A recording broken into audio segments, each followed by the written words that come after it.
ఇంత పెద్ద ఈవెంట్‌ని తెలంగాణకు తీసుకొచ్చి హైదరాబాద్‌లో చేయబోతున్నారు. ఎలాంటి ఎఫర్ట్స్ పెట్టారు మ్యామ్? మిస్ వరల్డ్ అంటే వాళ్ళు ఏమనుకుంటారు, అంత ర్యాంప్ వాక్, ఇది వాక్, అది వాక్.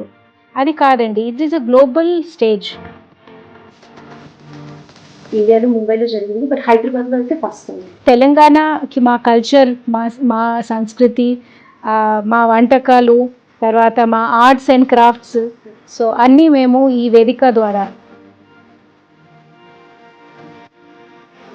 ఈ ఈవెంట్‌లో మీరు టూరిజంని కూడా రిలేట్ చేస్తున్నారు. ఇది హైదరాబాద్ అనేది మేము ఫోకస్ కాకుండా తెలంగాణ అనేది మేము ఫోకస్ ఎక్కువ పెడుతున్నాం. అంటే చాలా కంట్రీస్ నుంచి వస్తారు. ఆల్మోస్ట్ 140. మిస్ వరల్డ్ అనేది ఒక సంస్థ.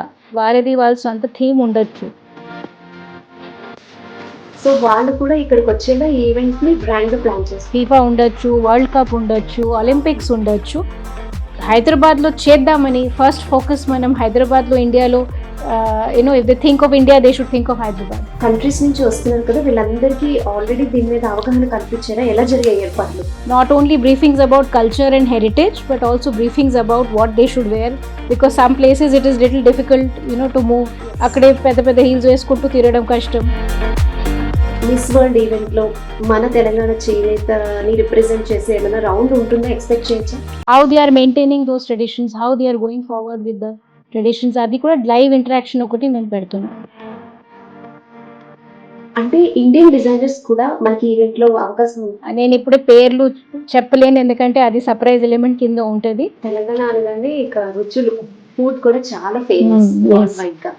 సిటీ చూడని యాంగిల్ ఇది miss world event first time.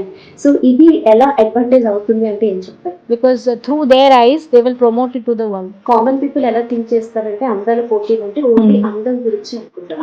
So common people కి అర్థమయ్యేలా మీరు అందం అంటే ఏం నిర్వచిస్తారు? అందం అనేది బ్యూటిఫుల్ లేడీ ఉన్నారు కాబట్టి మిస్ వరల్డ్ అయిందని అట్లా ఉండదు.